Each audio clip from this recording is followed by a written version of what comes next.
구약성경 여호수아서 9장 1절부터 27절까지 말씀, 구약성경 332페이지에 있습니다. 1절부터 한 절씩 번갈아 가면서 읽겠습니다.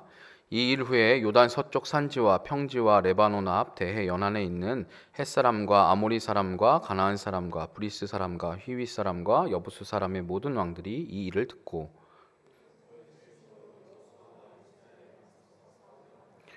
기브온 주민들이 여호수아가 여리고와 아이에 행한 일을 듣고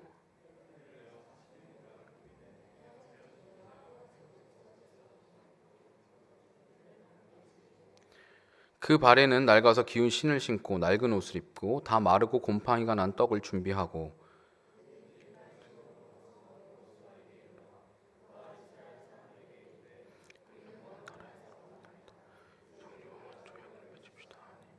이스라엘 사람들이 히위 사람에게 이르되 너희가 우리 가운데 거주하는 듯하니 우리가 어떻게 너희와 조약을 맺을 수 있으랴 하나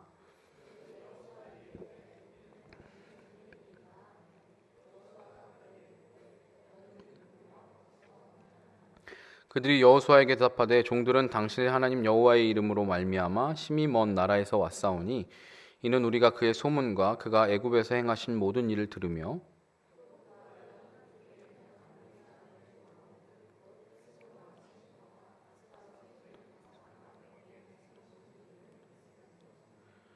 그러므로 우리 장로들과 우리 나라의 모든 주민이 우리에게 말하여 이르되 너희는 여행할 양식을 손에 가지고 가서 그들을 만나서 그들에게 이르기를 우리는 당신들의 종들이니 이제 우리와 조약을 맺읍시다 하라 하였나이다.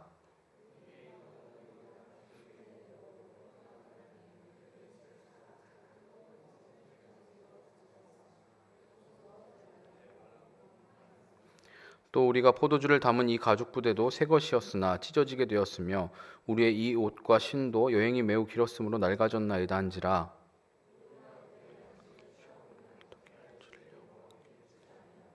여호수아가 곧 그들과 화친하여 그들을 살리리라 하는 조약을 맺고 회중 족장들이 그들에게 맹세하였더라.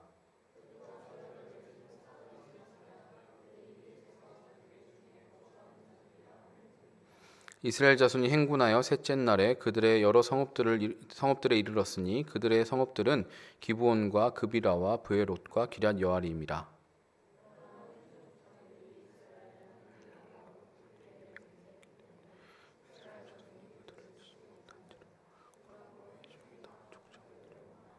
모든 족장이 온 회중에게 이르되 우리가 이스라엘의 하나님 여호와로 그들에게 맹세하였은즉 이제 그들을 건드리지 못하리라.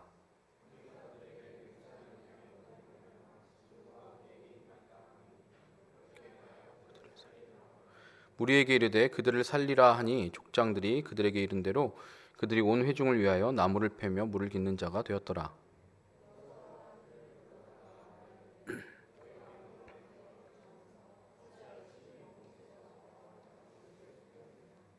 그러므로 너희가 저주를 받나니 너희가 대를 이어 종이 되어 다 내 하나님의 집을 위하여 나무를 패며 물을 깃는 자가 되리라 하니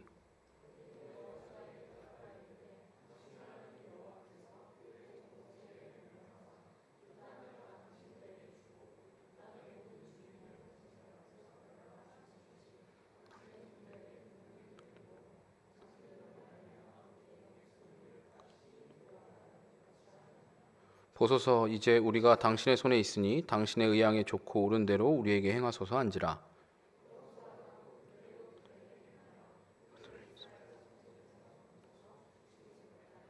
다 함께 읽습니다. 그날에 여호수아가 그들을 여호와께서 택하신 곳에서 회중을 위하며 여호와의 제단을 위하여 나무를 패며 물을 깃는 자들로 삼았더니 오늘까지 이르니라. 아멘. 간혹 이 정치 관련된 기사들을 보게 되면 국회의원들이 의정 활동이나 논문을 집필하면서 다른 논문을 있는 그대로 표절하거나 중복되게 연구 지원비를 청구해서 그런 것들을 이제 고발하는 그런 기사 내용을 보게 됩니다. 며칠 전에도 그렇게 허위로 이제 논문 쓰는 거에 대한 연구비를 지원 받아가지고 그거를 이제 또 알아낸 이제 언론사에서 이제 그것들을 보도하고 하는 것들을 보았었는데요. 연구비로 적게는 수백에서 많게는 몇 천만 원까지 돈을 지원받아서 해놓고서는 정작 제대로 논문을 쓰지도 않고 또 해야 되는 그 활동들은 하지 않는 것이죠. 그런 기사나 소식을 듣게 되면 국민들이 굉장히 분노합니다. 기껏 믿고 뽑아놓은 국회의원이 국민들의 눈을 속이고 자신들의 입속을 챙기려고 하는 그 행위를 국민을 기만하는 그리고 무시하는 태도로 여기기 때문이죠. 그래서 이런 일들에 국민들의 반응을 살펴보면 정말 살벌하게 비판하고 미워하는 모습을 보게 됩니다. 그럼 막 국민청원 올리기도 하고 그렇게 하죠. 이런 소식과 이야기를 들을 때마다 우리는 함께 손가락질하고 정죄하고 분노를 터뜨립니다. 그러나 과연 우리가 손가락질을 할 수 있을까요? 우리도 우리 자신의 정욕을 채우기 위해서 수많은 유혹에 넘어가지 않습니까? 치킨을 보면서 이것은 먹어도 살찌지 않을 거야.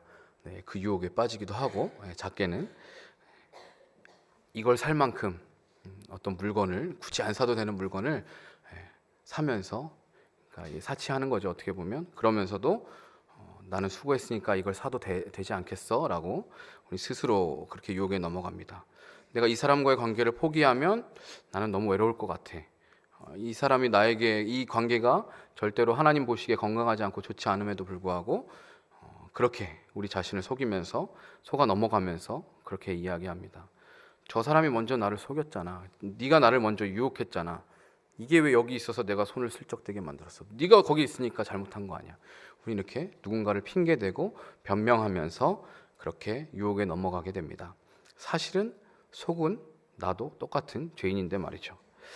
이스라엘은 지금까지 이제 가나안 정복을 해오면서 가나안 지역의 중간지대인 이 여리고와 아이를 격파하고 또 가나안 정복의 유리한 고지를 점령했습니다. 제가 일전에 설명드렸지만 이 가나안 땅이 이제 우리나라 한반도가 이렇게 긴 것처럼 남북으로 길게 돼 있는 것처럼 이스라엘 가나안 지역 영토가 그렇게 남북으로 길게 돼 있으면 요단을 건너서 여리고와 아이 그 지역이 중간 지점에 위치해 있고요. 거기를 점령하면 남과 북에 있는 이제 민족들이 서로 동맹을 맺지 못하겠죠. 동맹을 맺어도 서로 같이 물리적으로 같은 장소에 모여서 공격하기가 쉽지 않게 되는 것이죠. 그래서 그렇게 유리한 고지를 점령해야 남북에 있는 다른 가나안 족속들을 이제 다 정복할 수 있기 때문에 지금 이렇게 이스라엘 백성들이 전략적인 이유로 가나안 중부 횡단 그 도로에 있는 당시에는 이제 길을 따라서 점점 이제 점령을 해 나간 건데 여리고 아이를 먼저 점령하게 됐습니다. 그리고 그 다음 공략 대상이 역시 중부 횡단 도로상에 위치한 기브온이 될 가능성이 매우 컸습니다. 기브온도 그 선에 그 중부에 있는 길 가운데 있는 그런 도시였는데요. 그걸 마치 예상이라도 했는지 기브온에 있는 사람들은 이 이스라엘 백성들과 화친을 맺는 그 방법을 택합니다. 기브온은 왕도라고 할 만큼 굉장히 큰 성읍이에요. 그리고 그 세력과 영향력이 큰 곳이었는데 다른 족속들은 자신들끼리 연합해서 뭉치면 그래도 이스라엘과 싸워서 승산이 있겠다라고 계산해서 더욱 똘똘 뭉치는데 기브온 주민들은 그렇게 하지 않고 오히려 이들을 속여서 화친을 맺는 방법을 선택합니다. 9장 1, 2절 보면 다른 족속들이 서로 동맹해서 이스라엘과 맞서 싸우려고 했다는 것을 보여주지만 그 다음에 나오는 부분을 보면 기브온이 다른 노선을 선택하죠. 그런데 문제는 기브온 사람들이 여호수아와 이스라엘 사람들을 거짓으로 속였다는 것이죠. 정직하게 이야기하면 물론 안 들어주겠지만 정직하게 이야기하지 않고 거짓으로 꾸며내서 이 사람들이 우리와 화친을 맺지 않을 것을 아니까 거짓으로 속여서 다른 가나안이 아닌 다른 아주 먼 지역에서 온 것처럼 꾸며서 속여낸 것이죠. 그래서 꾀를 내었다고 이제 성경에서 표현하는데 사신의 모양으로 꾸며서 굉장히 먼 거리 그래서 굉장히 오랜 시간 동안 거쳐서 여기까지 온 것처럼 보이기 위해서 이게 일부러 낡은 옷차림을 하고 다 해지고 찢어진 가죽 포도주 부대와 말라 비틀어진 곰팡이가 핀 떡을 준비해서 그들을 찾아가죠. 그러면서 뭐라고 얘기하냐면 우리는 당신들의 종입니다 라고 말을 합니다. 상대방이 듣기에 좋은 달콤한 말로 그들을 유혹하죠. 여기에 여호수아와 이스라엘 백성들이 또 회중 족장들이 속아서 넘어가게 됩니다. 물론 처음에 이스라엘 사람들은 이 사람들이 먼 나라에서 조약을 맺으러 왔다라는 것을 의심해요. 그래서 보니까 너희는 우리가 거주한 이쪽에 거주하는 사람 같은데 이 가나안에 사는 사람들 같은데 우리가 너희랑 어떻게 화친을 맺겠느냐라고 말하지만 이 사람들이 아니라고 우리는 멀리서 왔습니다. 굉장히 막 사투리 썼을라나 멀리서 왔습니다 이러면서 거짓으로 막 속삭이고 이야기를 하는 거죠. 기브온이라는 것은 지명이에요. 그리고 이 사람들은 본래 히위 족속이에요. 히위 족속인데 히위 족속이 거주하는 지역이 한 군데만 있는 게 아니라 이제 여러 군데가 있었겠죠. 그게 이제 17절에 나와 있죠. 그들의 성읍들은 기브온과 그비라와 브에롯과 기럇 여아림, 그러니까 여러 군데가 있는데 그 중에서 이 기브온에 있는 주민들이 이런 방법을 쓴 거예요. 이 사람들 보니까 생긴 것도 가나안에 사는 사람들 같고 그런데 의심을 한 거죠. 그렇지만 이 사람들이 우리는 당신들의 종들입니다 하면서 굉장히 이제 자기들을 낮추고 굽히면서 이렇게 이야기를 하고요. 그리고 증거물로 보여주죠. 말라 비틀어진 그 떡과 헤어진 포도주 가죽 부대를 보여주면서 우리가 멀리서 온 게 맞다고 그렇게 이야기하니까 그 말에 속아 넘어가게 됩니다. 물론 이걸 보면 거짓말을 하고 속인 기브온 사람들이 잘못했죠. 그런데 과연 이스라엘 백성들에게는 책임이 없을까요? 성경은 그들이 여호와께 묻지 않았다라고 기록합니다. 14절에 보시면 그들이 어떻게 할지를 여호와께 묻지 아니하고, 그들이 증거물로 갖고 온 그것을 취해서 어떻게 할지를 여호와께 묻지 않고 그냥 그들과 조약을 맺어버려요. 결국에는 이 조약 때문에, 이 맺은 언약 때문에 그 책임을 이스라엘 백성들이 지게 되는 거죠. 굉장히 수치스럽고 결국에는 어떻게 보면 저주가 되는, 그 원인이 남에게 있는 게 아니라 그들이 하나님께 묻지 않았기 때문이라고 성경은 이야기합니다. 그리고 그들이 여호와로 그들과 맹세했기 때문에, 하나님 앞에서 하나님의 이름을 걸고 이들이 맹세했기 때문에 아무리 기브온 사람들이 거짓말을 했어도 그 조약을 깰 수 없는 거예요. 이스라엘 백성들 입장에서 니들이 거짓말했잖아, 니들 이거 가짜로 지금 우리 속인 거잖아, 그러니까 이거는 아니야, 취소야, 이거는 이루어질 수가 없어, 할 수 없는 거죠. 그들도 화친을 맺었고, 근데 여호와 앞에서 하나님의 이름으로 맹세했기 때문에 그 약속을 어길 수가 없는, 깰 수가 없게 된 것이죠. 그래서 결국엔 이 사람들이 이스라엘 백성들이 하나님께 묻지 않는 결과가 이렇게 수치스럽고 불편한 족쇄가 되죠. 물론 기브온 사람들은 여호수아의 말대로 저주를 받아서 대를 이어서 이스라엘 백성들이 종으로 살게 됩니다. 하나님의 집을 위하여 나무를 패고 물 깃는 자로 살아가죠. 그러나 이스라엘은 가나안 모든 족속을 멸절하라고 하신 하나님의 명령을 온전히 지키지 못하게 되었죠. 그들의 이 중요한 사명, 이 과업에 상당히 큰 오점이 남게 된 거예요. 그리고 이스라엘 백성들은 이들을 보호해줘야 될 의무가 생긴 거예요. 이제 그들의 공동체로서 한 일원으로서 받아들였기 때문에 이들이 위험에 처하면 우리가 위험에 처한 것과 똑같이 여겨서 이들을 보호하고 지켜줘야 되는 거예요. 그래서 10장에서 가나안에 있는 다른 족속들의 연맹군들이 이 기브온을 공격했을 때 여호수아 백성들이 가서 그들을 구해 주게 되죠. 오늘 말씀을 보면 우리도 이제 살아가면서 수많은 유혹들을 만납니다. 사탄이 여리고나 아이성처럼 크고 강력하게 다가와서 우리와 전면전을 치르려고 하기도 하지만 사실 이것보다 더 많은 경우 사탄은 우리를 유혹하면서 속아서 넘어지게 하려고 합니다. 전면전으로 붙기보다는 계략을 써서 아주 교묘하게 우리를 속여서 우리로 하여금 속게 만들고 넘어지게 만듭니다. 거짓으로 자신을 감추고 우리에게 다가옵니다. 사탄이 우리에게 접근할 때 광명한 천사의 옷을 입고 그렇게 나타나요. 그리고 양들 가운데 늑대가 나타날 때 그 늑대의 모습으로 오는 게 아니라 양의 탈을 쓰고 우리에게 접근을 합니다. 그리고 우리는 당신들의 종입니다와 같이 듣기 좋은 말로 우리를 유혹합니다. 어떻게 보면 우리에게 더 치명적이고 이기기 힘든 사탄의 전략은 바로 유혹일 거예요. 강력한 상대일수록 우리는 누가 시키지 않아도 하나님을 찾고 의지하게 되지만 비교적 작은 일을 만나면 혹은 나의 탐욕을 자극할수록 우리는 제대로 그것들을 분별하지 못하고 그 유혹에 넘어가 버리기가 쉽습니다. 기브온에 오기 전에 아이를 상대로 그런 실패를 이스라엘 백성들이 경험해 놓고도 또 하나님께 묻지 않고, 그때도 하나님께 묻지 않았죠. 근데 또 묻지 않고 실수하는 이스라엘처럼 우리는 방금 전 죄를 지어서 후회해 놓고도 뒤돌아서서 또 까먹고 똑같은 죄를 또 짓기도 합니다. 내 귀에 달콤한 말이나 내 이익에 직접적으로 연관되는 일을 마주하게 되면 아무리 평소에 신앙적으로 혹은 도덕적으로 굉장히 성숙하고 완벽할 것 같은 그런 사람도 넘어지기가 굉장히 쉽습니다. 사실 어떤 큰 대원칙 이런 것들은 잘 지켜나가지만 아주 사소한 그런 그런 이익이 걸린 문제들, 그리고 내 자존심이 걸린 문제들 앞에서 사람들이 쉽게 무너지죠. 매 순간 우리가 성령 하나님께 민감하고 영적으로 깨어 있으면서도 또 조심하고 조심해야 될 것이 바로 사탄의 이런 영적 공격입니다.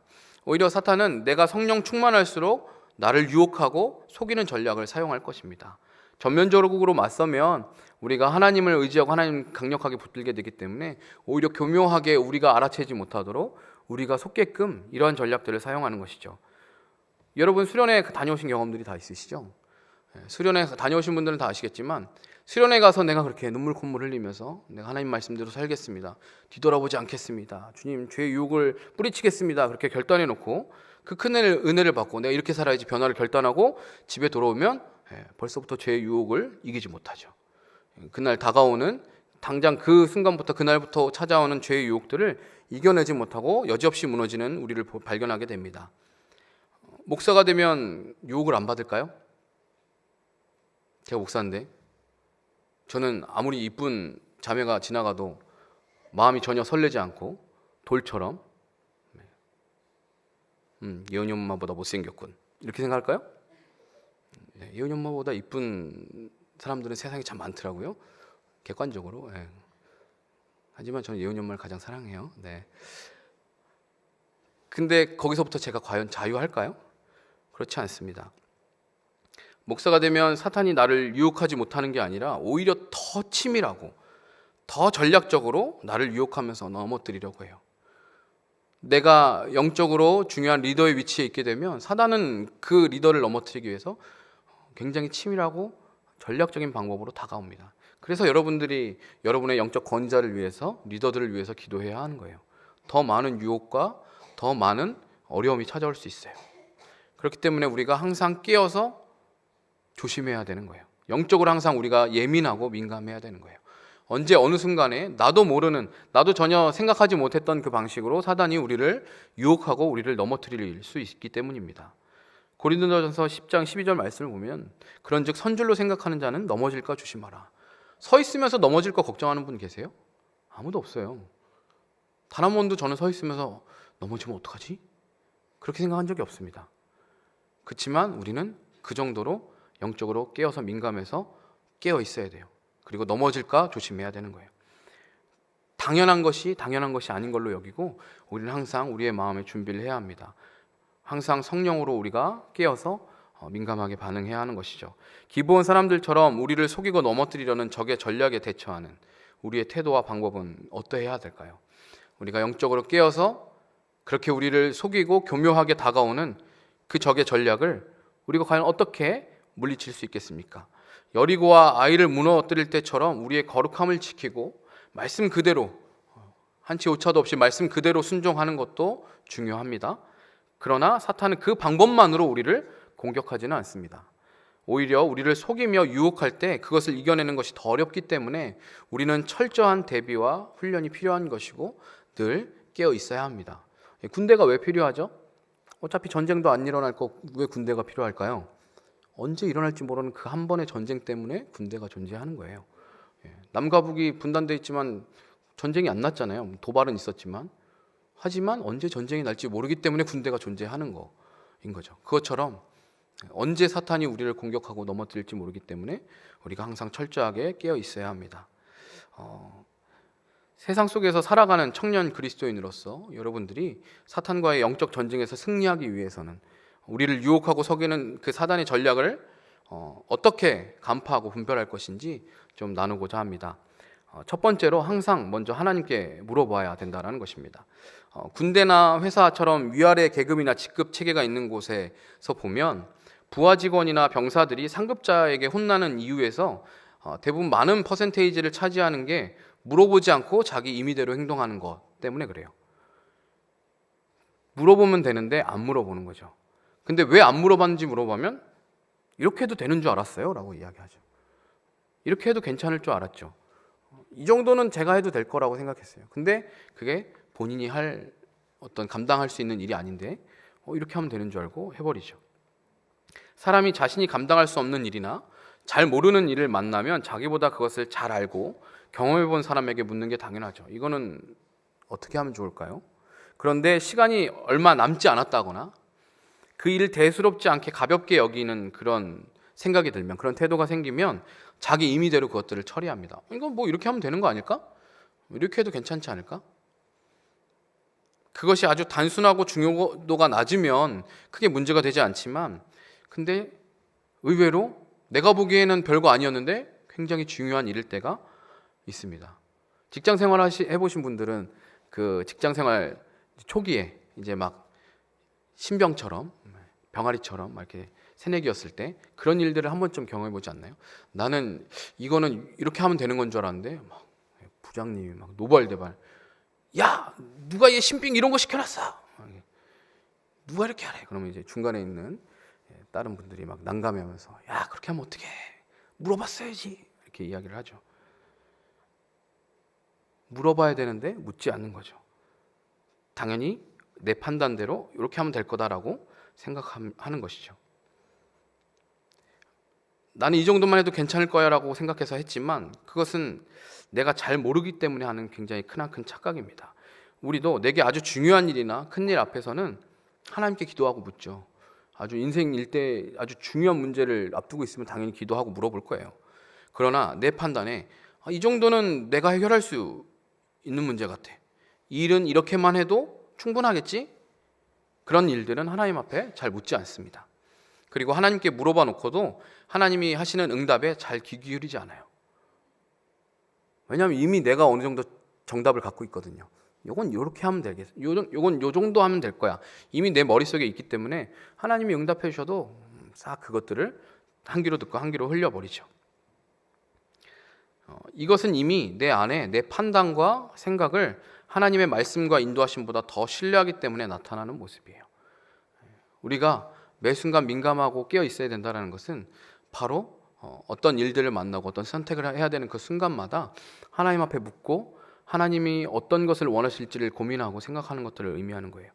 기브온 사람들을 만난 이스라엘 백성들은 처음에는 그들을 의심했지만 그들이 보여준 증거품과 우리는 당신들의 종이라는 그 말에 하나님께 묻지도 않고 그들과 화친을 맺었죠. 의심이 들었음에도 불구하고 하나님께 묻지 않고 자신들의 눈이나 판단을 하나님의 말씀보다 더 신뢰한 거예요. 자기들이 보니까 멀리서 온 게 맞거든요. 옷도 다 낡았고 헤어졌고 신발도 다 헤어졌고 가지고 온 음식도 다 막 곰팡이 피어있고, 이게 조작됐을 거라고는 생각 못하는 거죠. 하나님은 그걸 아시지만 이 사람들은 그걸 보지 못하고 이거 보니까 맞네, 이 사람들 말이 맞네, 자신들의 눈을 더 신뢰하는 거예요. 자신들의 판단이 하나님보다 앞서 있는 거죠. 여러분은 여러분 스스로가 죄를 분별할 능력이 있다고 생각하십니까? 이게 똥인지 된장인지 그 정도는 난 구분할 수 있어. 과연 구분할 수 있어요?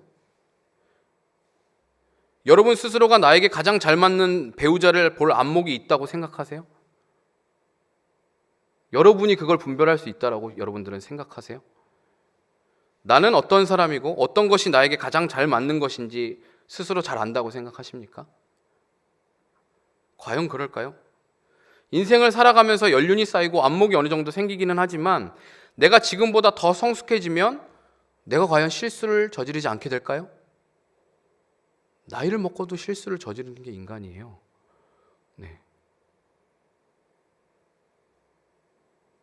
절대로 우리는 그럴 수가 없죠.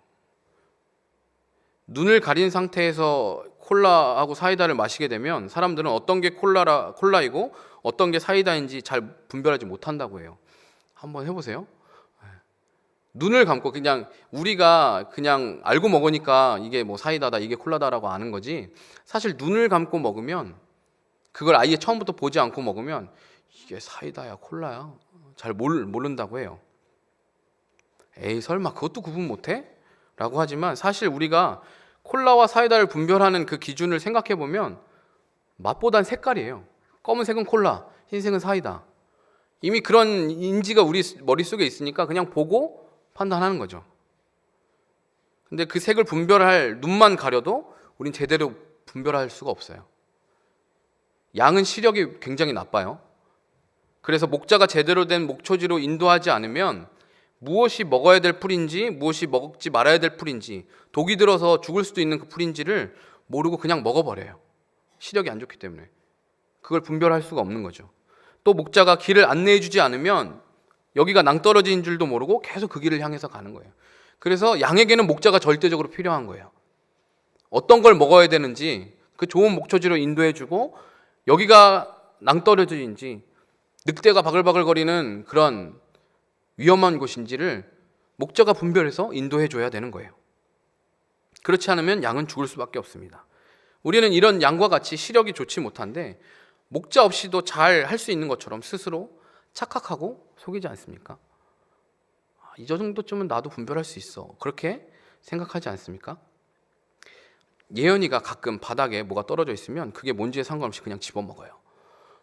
바닥에 떨어져 있으면 애기들은 다 그렇죠. 그냥 다 입으로 가는 거예요. 뭐가 떨어져 있든. 그리고 그 물건이 위험한 물건이든 물건이지 않든 상관없이 입으로 갖고 가요. 그래서 뭐라도 입에 갖다 주면 입을 벌려요. 이러고 먹으려고 해요. 아직 그것이 더러운지 위험한지 분별하지 못하는 것이죠. 그러면 어떻게 해요? 엄마 아빠가 먹지 못하게 하죠. 입으로 못 갖고 가게 손을 잡아버려요. 그러나 아이가 조금 자라서 이제 말을 할 줄을 알게 되면 어떻게 합니까? 엄마 아빠에게 항상 먼저 물어보면 돼요. 엄마 이거 먹어도 돼요? 아빠 이거 제가 가지고 놀아도 괜찮은 거예요? 이렇게 물어보는 거죠. 그러면 위험할 일도 걱정할 일도 없는 거죠. 우리는 자꾸 우리 스스로가 마치 다 아는 것처럼, 내가 영적으로 성숙한 것처럼 생각해요. 내가 신앙생활을 이만큼 해왔으니까, 내가 교회를 이 정도 연수를 다녀왔으니까, 내가 현재 리더의 위치에 있으니까, 내 직분이 이러니까, 나는 교사를 하니까 나는 성숙하고 나는 마치 다 안다라고 착각해요. 그러나 우리는 평생에 주님 앞에서 어린 양처럼 그분께 묻고 또 물어야 하는 사람들이에요. 거기서부터 자유한 사람은 아무도 없어요. 저도 마찬가지고. 한국교회에 많은 영향을 끼쳤던 한 목사님이 연세가 많아서 돌아가시기 전에 그 목사님을 초청해서 좀 이렇게 후배 목사님들에게 좀 이야기를 듣고 싶어서 그렇게 그런 모임을 가졌다고 해요. 여러 후배 목사들과 함께하는 그 자리에서 사회자가 그 목사님에게 후배들에게 목회 선배로서 좋은 이야기를 부탁드렸어요. 근데 그 목사님 딱 한마디 이야기하셨대요. 목사님들 예수님 잘 믿으세요. 그 한마디 하셨대요. 목사가 아닌 목사 할아버지라도 오늘 내 삶을 하나님께 위탁하지 않고 하나님 앞에 묻지 않으면 죄 위에서 또 뒹굴 수밖에 없는 거예요. 목사님들도 목사라고 하면서도 예수님과 전혀 상관없는 삶을 살 수 있는 거예요. 말은 내가 예수님 믿는다고 말하지만 예수님과는 전혀 상관없는 삶을 살 수 있어요. 아무리 여리고를 무너뜨렸어도, 얼마 전에 내가 아간을 처단했어도, 언약을 다시 상기시키며 하나님을 만났어도 지금 내가 하나님 앞에 엎드려서 묻지 않으면 우리는 또 넘어지는 거예요. 여러분이 이전에 아무리 어떤 위대한 일들을 행했는지 그거는 상관없어요.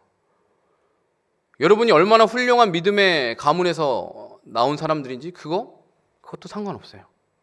여러분이 얼마나 많은 돈을 가졌고, 여러분이 신앙적으로 얼마나 성숙하고 얼마나 많은 훈련을 받아왔고, 그것도 상관없어요.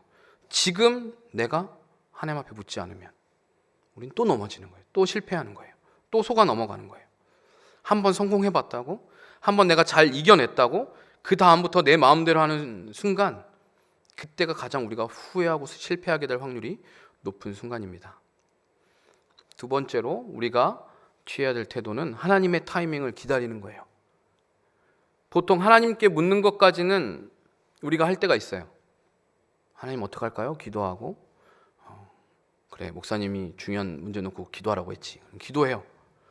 근데 그렇게 기도해 놓고도, 물어봐 놓고도 하나님의 타이밍을 기다리지 못할 때가 많이 있습니다. 그걸 기다리지 못해서 사탄의 유혹에 넘어가는 경우가 많이 있어요.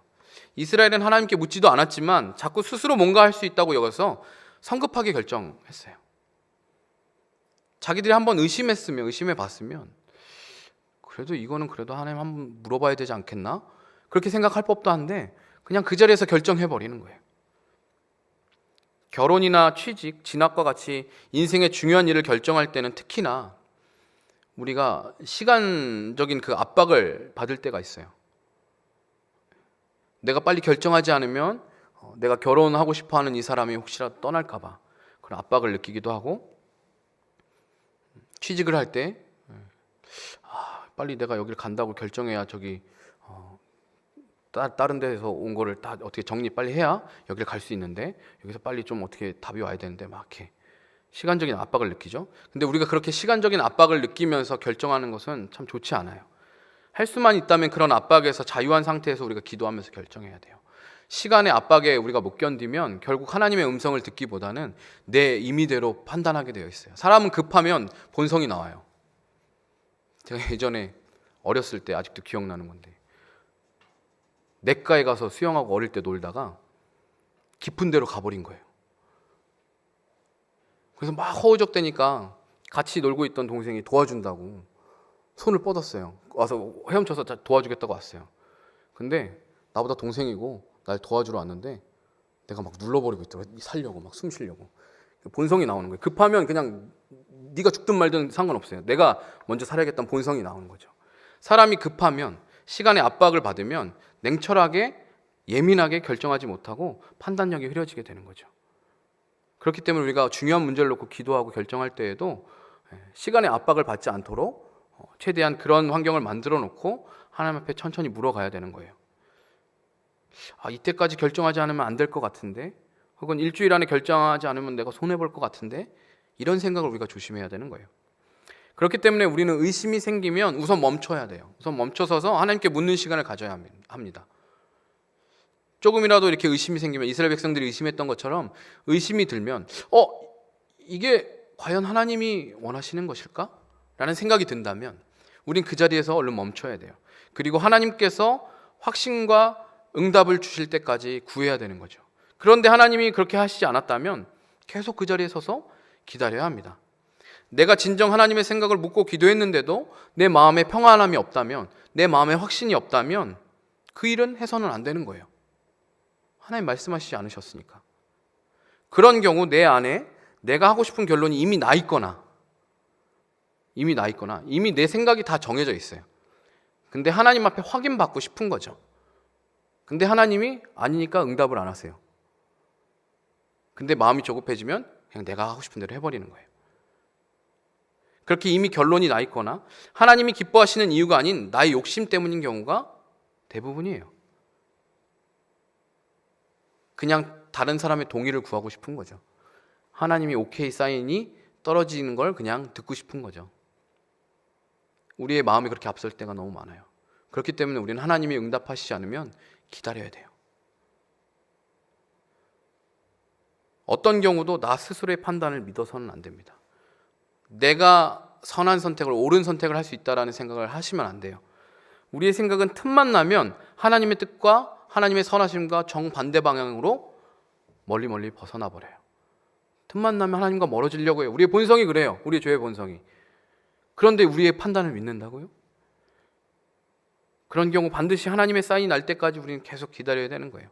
하나님의 타이밍을 기다리고 순종하는 사람은 결코 실패하거나 낭망하지 않아요. 그냥 내 눈에 보이기에는 이거 안 하면 내가 패배자가 될 것 같고 실패할 것 같고 사람들이 조롱거리가 될 것 같고, 하지만 하나님은 하나님의 응답을 기다리고 하나님의 말에 귀 기울이는 사람들을 결코 낭망하게 두시지 않으세요. 이스라엘 백성들은 언약을 맺는 중요한 일 앞에서 그들이 이 기브온 사람들이 보여준 외형을 보고 임의로 판단해서 그들과 언약을 맺었어요. 그냥 겉으로 보여지는 것을 보고 판단했어요. 사실 뜬금없이 멀리서 어떤 민족이 와서 언약을 맺자라고 하는 것은 다분히 의심의 소지가 있죠. 당연하죠. 그렇게 하나님께 묻는 것이 당연했음에도 그렇게 하지 않고 자기들의 눈에 보이는 그 증거물들을 보고 그걸 믿고 판단해서 성급히 결정해 버렸어요. 내가 판단하여 결정하는 일들이 때로는 잘 맞아떨어져서 좋은 결과를 낼 수도 있겠죠. 그러나 그것이 항상 그렇지도 않지만 하나님의 섭리라는 게 우리가 생각하기에 좋은 일이 사실 하나님의 뜻에서는 우리에게 악한 것이기도 해요. 나는 이게 최상의 결과다라고 생각하고 막 기뻐했지만 사실 그건 하나님의 계획과 하나님의 뜻 가운데서 전혀 반대의 결과물일 수 있어요. 반대로 우리가 생각하기에 좋지 못한 일이 하나님의 계획 안에서는 우리에게 선한 것이 되기도 해요. 저는 이제 군 생활을 하면서 당연히 하나님께서 저를 군종병이 되게 하실 거라고 생각했어요. 총신대 학생이고 신앙생활 오래 해왔고 내 이름도 요섭이고 난 당연히 군종 될 수 있을 거라고 생각했지. 근데 너무나도 신기하게 그 모든 가능성들 다 피해갔어요. 훈종이 안 됐어요. 그리고 전경으로 빠지면서 괴로운 시간을 보냈습니다. 그 시간을 아무것도 건진 것 없이 정말 그 2년이라는 시간 동안, 처음에는 그 제대하고 나서 그 2년이라는 시간이 아무것도 건진 것 없이 그냥 시간만 허비하고 성질만 더러워지고 나의 성품만 굉장히 악해져 갔다라고 생각이 들었어요. 신앙적으로도 깊은 나락으로 떨어진 것만 같았고, 사실 마음이 강팍해져서 그걸 회복하는데 너무 오랜 시간이 걸렸어요. 근데 지금 와서 생각해 보면 하나님 그 시간을 통해서 교만한 저를 꺾어주시고 내가 얼마나 악한 죄인인지, 그 전까지 저는 군대 가서 힘들 때마다 예수님의 십자가를 생각할 거라고 생각했다니까요. 웬걸요. 힘들 때 욕을 했지 십자가를 생각한 적은 단 한 번도 없었습니다. 네. 정말 쌍욕을 막 입에 달면서 내가 왜 이런 걸 해야 돼? 막 이러고 다른 사람을 증오하고 미워하고, 그걸 보면서 아, 내가 이렇게 추한 죄인이구나.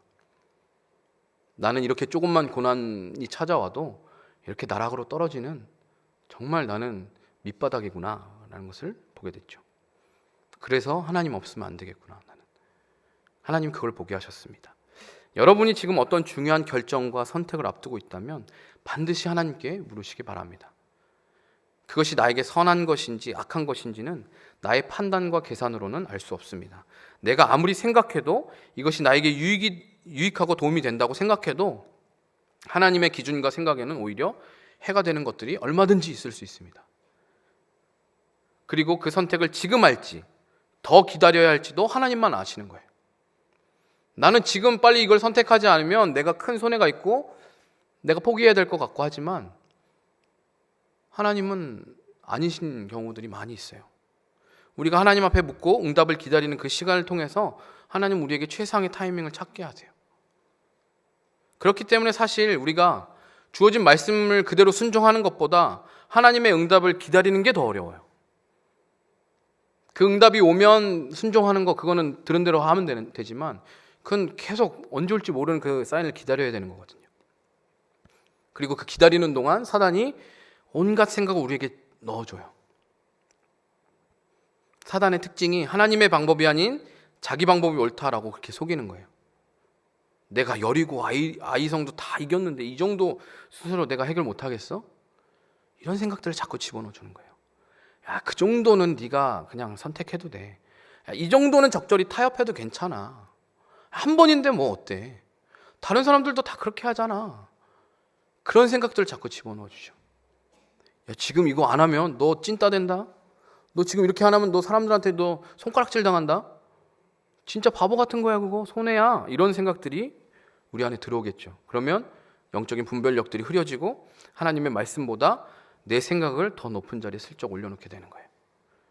그러므로 우리는 항상 나의 죄를 보고 악한 자리에서 떠나서 하나님 앞에 엎드려야 되는 거예요. 하나님, 나는 분별할 능력이 없습니다. 나는 유혹을 이겨낼 능력이 내 안에 없습니다. 그러니 내 안에 계신 예수님께서, 예수의 영이신 성령께서 내가 그 자리를 떠날 수 있게 해주시고 분별할 수 있는 지혜를 하나님 들려주세요. 내 생각을 버리고 하나님 앞에 엎드려서 그분의 사인을 기다려야 합니다. 아무리 내 눈에 보이는 증거물이 100% 확실해도 하나님의 타이밍이 아니라면 결정을 내릴 게 아니라 기다리고 또 기다려야 되는 거예요. 제가 제 그 과거 연애사를 하나 이야기해 드릴게요. 제가 예전에 그 군대에서 막 제대했을 때 교회에 왔더니 굉장히 이쁘장한 자매가 한 명 새로 교회에 정착했어요. 멀리 지방에 살던 친구인데 서울에 직장을 구하면서 새롭게 이제 교회를 찾던 중에 제가 다녔던 교회에 온 거예요. 그리고 그 교회에 와서 그 자매가 굉장히 믿음이 좋아요. 새벽 기도도 항상 누가 시키지 않아도 혼자 고시원 살면서 직장 생활 하는데도 혼자 새벽 예배에 나오고 예배도 드리고 또 찬양을 막 열심히 하고, 보컬 트레이너예요. 가수들 노래 가르치고 그랬어요. 근데 찬양도 너무 잘하고, 그래서 제가 이제 군대 가기 전에 있었던 우리 찬양팀에, 청년 찬양팀에 그 친구가 들어와 있더라고요. 저도 어쨌든 제대하고 복귀했으니까 찬양팀으로 다시 들어갔죠. 그럼 자연스럽게 이제 친해졌어요. 보면 볼수록 참 괜찮은 친구인 거예요. 아, 믿음도 좋고, 그리고 본인은 앞으로 정말로 이제 믿음 좋은 사람을 만나서 결혼하겠다고 항상 기도하고 있다고 그러는 거예요.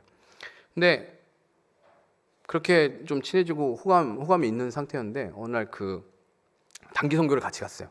여러 사람이 둘이 간 건 아니에요. 여러 사람이 같이 간 그 단기 선교에서 우연히 차 뒷좌석에서 그 친구랑 나란히 앉게 됐어요. 이렇게 얘기를 하다가 그 친구가 저한테 이야기하는 거예요. 너는 혹시 나에 대해서 기도해보지 않았니? 라고 물어보는 거예요. 모른 척하고 그게 무슨 소리니? 라고 물어봤죠. 그 얘긴즉슨 나는 너를 나의 어떤 배우자로 생각하면서 기도하고 있다.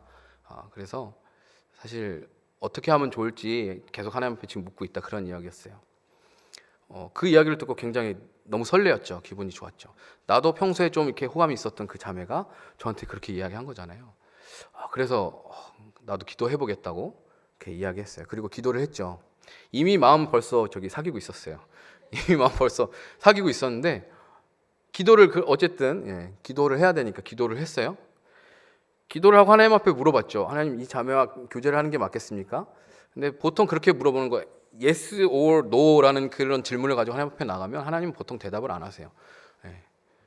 그래, 맞아. 아니야, 틀렸어. 보통 그런 식으로 하나님은 응답하시지 않으시죠? 하나님 응답을 안 하세요. 마음은 점점점 조급해지죠. 빨리 사귀어야 되는데, 이 친구가 빨리 교제를 하고 데이트를 하고 해야 되는데 하나님이 왜 아무런 응답을 주시지 않지? 그러니까 어정쩡하고 애매모호한 관계가 계속 이어졌어요. 그러던 어느 날 그 친구가 먼저 저한테 이야기했어요. 아닌 것 같다고. 사실은 되게 마음속으로 이미 사귀는 마음처럼 그러고 있었는데 그 이야기를 들으니까 막 짜증이 나더라고요. 그래서 화가 나더라고요. 그래서 막 뭐라 그랬어요. 근데 나중에 생각해 보니까 하나님이 나한테 응답도 해주시지 않았는데 내가 뭐 하고 있는 거지? 라는 생각이 들었어요. 하나님 나에게 맞다라고 말씀하지도 않으셨고 사귀어도 된다라고 어떤 사인도 전혀 주시지 않았는데 그냥 나 혼자 내가 하고 싶은 대로 그냥 마음이 벌써 그렇게 급해서 그러고 있었던 거죠. 그러니까 내가 화를 낼 이유가 아무것도 없는 거예요. 그 친구에게도 내가 나도 나름의 기도의 응답을 받았어 라고 말해주지도 않아놓고선 그 친구에게 화를 냈던 거죠. 그래서 다시 연락해서 사과했어요. 미안하다, 내가 잘못 생각했다. 그렇게 사과를 하고 회개를 했었죠. 우리가 하나님의 사인을 기다리고 하나님이 뭐라고 말씀하시는지를 귀 기울여야 되는데 사실 이미 내 마음이 먼저 앞서 나가 있을 때가 너무나도 많아요. 그렇지만 우리가 어떤 결정을 내릴 때 항상 하나님의 타이밍을 기다리고 또 기다리고 응답이 오지 않으면 그럼 더 깊이 기도해야 되는 거예요. 더 간구해야 되는 거예요. 사랑하는 여러분, 우리가 믿음으로 이 땅에 살아가면서 수많은 사단의 공격과 유혹 속에서도 이렇게 하나님께 묻고 하나님의 타이밍을 기다린다면 우리는 반드시 승리하게 될 것임을 믿으시기 바랍니다. 하나님의 방법은 세상의 가치 기준으로는 어리석어 보이고 손해보는 것 같은 길이에요.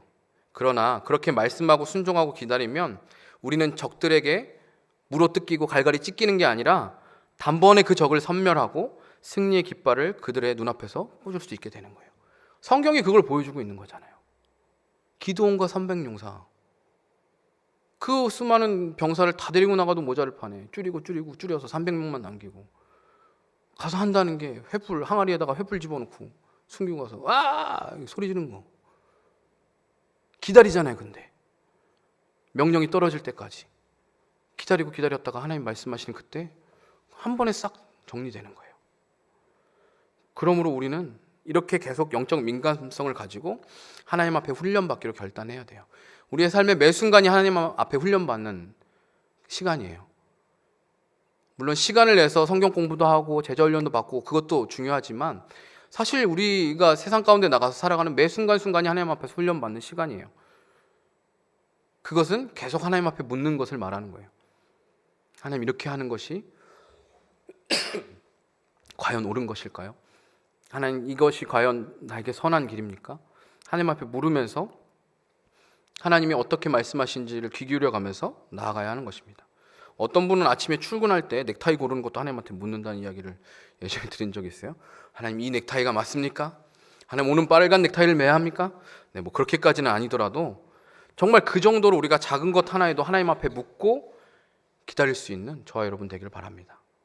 정말 하나님 앞에 계속 묻고 하나님 말씀하시는 걸 기다리고 들을 수 있는 저와 여러분 되기를 바라요. 그렇게 우리가 계속 묻고 하나님 말씀하실 때까지 기다리는 훈련을 하다 보면 우리에게 무엇이 생기냐면 영적인 분별력이 생기는 거예요. 영적인 안목이 생기게 되는 거예요. 그래서 딱 보면 이것이 사단으로부터 온 사단의 어떤 유혹인지, 아니면 이게 내 내면에 있는 어떤 그 욕심 때문에 생기는 것인지, 하나님으로부터 온 메시지인지를 우리가 분별할 수가 있게 되는 거죠. 근데 그렇게 되면 내 마음대로 할 수 있는 경지가 된다라는 게 아니라, 그 정도 안목, 그 정도 분별력이 생기면 그때는 하나님 앞에 묻지 않아도 된다, 이 얘기가 아니라, 이제는 하나님 앞에 묻기 전에 어느 정도 그게 가늠할 수 있는 감이 생기게 된다라는 거예요. 그러니까 결정하는 것 말고 우리가 죄를 물리치는 부분들은 우리가 죄라는 게 확실하면 그거는 이제 하나님 앞에 묻지 않고 이렇게 물리칠 수 있는 거죠. 딱 보기에도 죄예요. 근데 하나님, 이게 죄 맞아요? 이거는 물을 필요가 없는 거죠. 이거는 죄니까 당연히 안 하면 되는 거죠. 근데 우리가 뭔가 해야 될 때 그건 하나님 앞에 물어봐야 되는 거죠.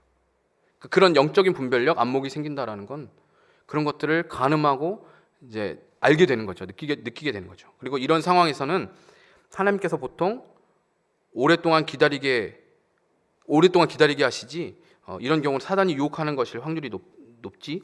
그리고 이렇게 가늠되고 보통 그렇게 확률이 높아지게 되는 거죠. 이거는 하나님이 오래 기다리게 하실 어떤 그런 종류의 사인이야. 이런 거는 사단이 유혹하면서 나를 넘어뜨리게 하는 것일 확률이 굉장히 높은 거야. 이게 분별이 되는 거죠. 그게 가늠이 되는 거죠. 그리고 보통 그게 맞을 확률이 굉장히 높아져요.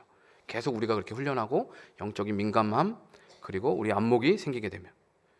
그렇지만 그럼에도 그런 분별력과 안목이 생겼다고 해서 하나님 앞에 묻지 않아도 되는 게 아니에요. 그래도 계속 하나님 앞에 최종 확인을 받아야 되는 거예요. 마지막까지 명확하게. 정말 맞습니까?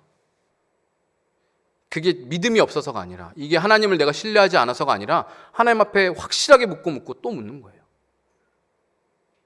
기도원도 하나님 앞에 그래서 그렇게 묻는 거잖아요. 양털 가지고 한 번은 하나님 양털 위에만 적셔 달라고, 반대로 이번에 양털을 제외하고 다른 데만 다 적게 해달라고. 하나님이 응답하시잖아요. 계속 확인하는 거예요. 정말 하나님 맞는지. 이스라엘 백성들이 광야에서 40년간 훈련한 게 그건 거예요. 하나님 말씀하시면 출발했고, 하나님 멈추라고 하시면 멈췄어요. 그리고 하나님 말씀하지 않으시면 그 자리에 계속 진을 치고 머물렀어요. 구름으로, 구름 기둥으로, 불 기둥으로 하나님 그 사인을 계속 주셨잖아요. 그 구름 기둥이 움직이면 출발하는 거예요. 그 구름 기둥이 움직이지 않고 가만히 있으면 계속 거기 있으면 되는 거예요. 그렇게 훈련했음에도 불구하고 가나안이란 이 치열한 영적인 전쟁, 실전 현장에 가니까 또 실패하잖아요. 사랑하는 여러분이 교회 안에서 믿음의 관계와 또 공동체 안에서 하나님께 묻고 기다리는 훈련을 하지만, 실제 현장에서, 실제 우리가 영적 전쟁을 하는 그 실전 현장에서 생각처럼 되지 않고 두려움에, 조급함에 이스라엘 사람들이 기브온 사람들과 언약을 맺어버린 것처럼 우리 그렇게 실수할 수 있어요. 그러나 그 후에 이스라엘은 동일한 실수를 하지는 않아요. 우리가 항상 깨어서 하나님 앞에 엎드린다면 내 안에 계시는 성령님과 동행하면서 그분의 음성에 귀 기울여서 그렇게 순종한다면 하나님은 가장 완벽한 때에 가장 완벽한 방법으로 저와 여러분들을 인도하시고 승리를 맛보게 하실 것입니다. 하나님께 묻고 기다려서 순종하여 사단의 유혹도 지혜롭게 물리치고 피해갈 수 있는 저와 여러분 되기를 간절히 축원합니다. 함께 기도할까요? 찬양 하나 하고 기도하겠습니다. 세상의 유혹 시험이 내게 몰려올 때에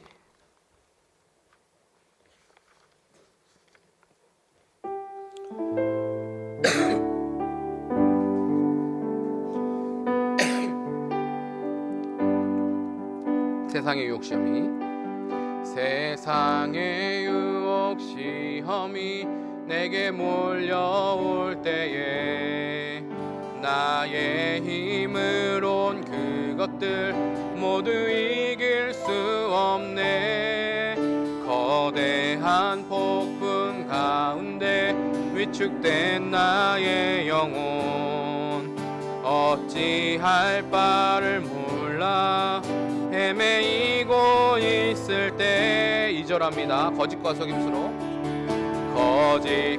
속임수로 가득 찬 세상에서 어디로 갈지 몰라 머뭇거리고 있네. 공중의 권세 잡은 자 할렐루야. 지금도 우리들을 실패와 절망으로 넘어뜨리려 하네. 주를 찬양, 주를 찬양, 손을 들고 찬양. 전쟁은 나에게 속한 것 아니니. 주를 찬양, 손을 들고 찬양.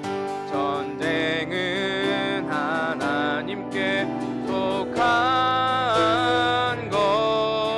것이니. 주위를 둘러보면, 주위를 둘러보면 아무도 없는 듯 믿음의 눈을 들면 보이는 분 계시네. 지금도 내 안에서 역사하고 계시는 사망과 어둠의 권세 물리치신 예수님. 주를 찬양, 주를 찬양, 손을 들고 찬양. 전쟁은 나에게 속한 것 아니니. 주를 찬양, 손을 들고 찬양. 전쟁은 하나님께 속한 것이니. 다 함께 기도합니다. 하나님, 우리가 이 세상 살아갈 때 참으로 수많은 유혹과 시험들이 찾아옵니다.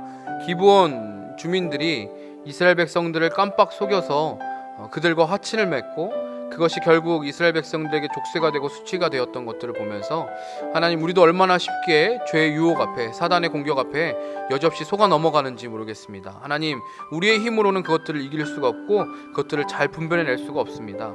성령 안에, 우리 안에 계신 예수의 영이신 성령께서 우리를 붙잡아 주시고 우리에게 지혜를 주셔서 분별할 수 있게 하여 주시옵소서. 늘 겸손히 주님 앞에 민감하게 깨어서 엎드리게 하시고 하나님 앞에 묻게 하시고, 하나님이 응답하시지 않으면 움직이지 않고 기다릴 줄 아는 겸손히 주님 앞에 엎드리고 주님을 바라보며 나아갈 수 있는 믿음의 청년들 될 수 있게 해달라고 함께 기도합니다. 하나님, 우리가 주님만 바라보며 아버지, 이 세상에서 다가오는 유혹과 시험들을 이겨나갈 수 있기를 원합니다. 하나님, 여리고처럼 거대한 폭풍으로 우리를 공격하기도 하지만 하나님, 때로는 사단이 거짓과 속임수로 우리를 속여서 아버지, 기브온 주민들이 이스라엘 백성들을 속인 것처럼 우리를 속아 넘어뜨리게 하고, 하나님, 그것으로 인하여서 우리에게 수치를 당하게 하며 하나님, 우리에게 족쇄를 채우는 일들이 일어납니다. 하나님, 그런 일들이 우리 삶 가운데 일어나지 않도록 늘 깨어서 하나님 앞에 기도하며 하나님, 주님 앞에 물으며 나아갈 수 있는 청년들 될 수 있게 인도하여 주시옵소서. 하나님, 우리 안에는 그것을 이겨낼 능력이 없고 우리 안에는 그것을 분별해낼 수 있는 영적인 안목이 부족합니다. 하나님, 우리가 그런 안목이 생긴다 할지라도 우리는 여지없이 또 넘어질 수밖에 없는 자들인 것을 고백합니다. 완전하신 하나님께서 불완전한 우리를 주님 붙잡아 주시고 우리에게 말씀하여 주시고 하나님의 음성을 들려주셔서 우리가 그것을 순종할 수 있게 하여 주시옵소서. 하나님, 또한 하나님께서 말씀하시는 그 타이밍을 기다린 자들 되길 원합니다. 하나님이 말씀하지 않으시면 움직이지 않고 결정하지 않고 하나님이 응답하실 때까지, 하나님이 깨닫게 하실 그때까지 기다릴 수 있게 하시옵소서. 성급함과 조급함으로 하나님, 내 아버지 하나님 육신의 안목을 믿고 아버지 임의로 선택하는 것이 아니라, 교만하게 하나님 앞에 묻지 않고 내 임의대로 선택하는 것이 아니라, 아니면 내 욕심을 따라 하나님의 음성을 듣는 척만 하는 것이 아니라 진심으로 진정으로 하나님의 말씀 앞에 순종하고 귀 기울이고 엎드릴 수 있게 하여 주옵소서. 그렇게 할 때 우리를 가장 선한 방법과 길로, 가장 정확한 타이밍에 우리를 움직이실 승리를 경험케 하실 주님을 믿습니다. 아버지, 그렇게 주님을 바라보고 주님을 찬양하는, 날마다 우리를 승리케 하신 주님을 높여드리는 영광의 찬양이 끊이지 않는 삶이 될 수 있도록 주의 은혜를 더하여 주옵소서. 하나님, 가나안 땅과 같이 치열한 영적 전쟁터 그 현장 가운데서 살아가는 우리 귀한 청년들을 주님의 이름으로 축복합니다. 하나님, 치열한 날마다 사단의 공격과 하나님 유혹 가운데 치열하게 우리가 살아가고 싸워가지만 하나님, 우리가 그 유혹과 시험들을 물리치지 못하고 이겨내지 못하고 또 넘어지고 실패할 때가 너무나도 많습니다.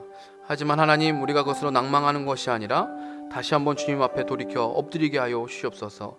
우리의 힘으로는 그것들을 이겨낼 수 없고, 우리의 지식으로, 우리의 지혜로는 그것을 분별해낼 수 없음을 우리가 인정하고, 우리가 살 수 있는 유일한 길은 바로 주님 앞에 엎드리는 것, 예수 그리스도, 내 안에 계신 그 예수 그리스도 앞에 민감하게 주님 앞에 묻고 기다리는 것임을 기억하면서 이렇게 날마다 주님 앞에 묻고 나아갈 수 있는 믿음의 청년들 될 수 있도록 축복하여 주시옵소서. 하나님, 우리 안에 그 성령님 앞에 늘 민감하고 주님을 바라보면서 날마다 그 승리의 기쁨의 찬송이, 주님을 높여드리는 그 찬송이 끊이지 않게 하여 주시고, 하나님 또한 그렇게 사망과 어둠의 권세를 물리치신 예수님과 함께 우리가 계속해서 이 땅을 승리의 깃발을 꽂으며 나아갈 수 있도록 우리를 사용하여 주시고 세워 주시옵소서. 우리 함께 하실 주님을 믿고 찬양하고 감사하며 예수님의 이름으로 기도드립니다. 아멘. 이제는 우리 주 예수 그리스도의 은혜와 하나님 아버지의 놀랍고 크신 사랑과 성령 하나님의 위로교통 충만하심이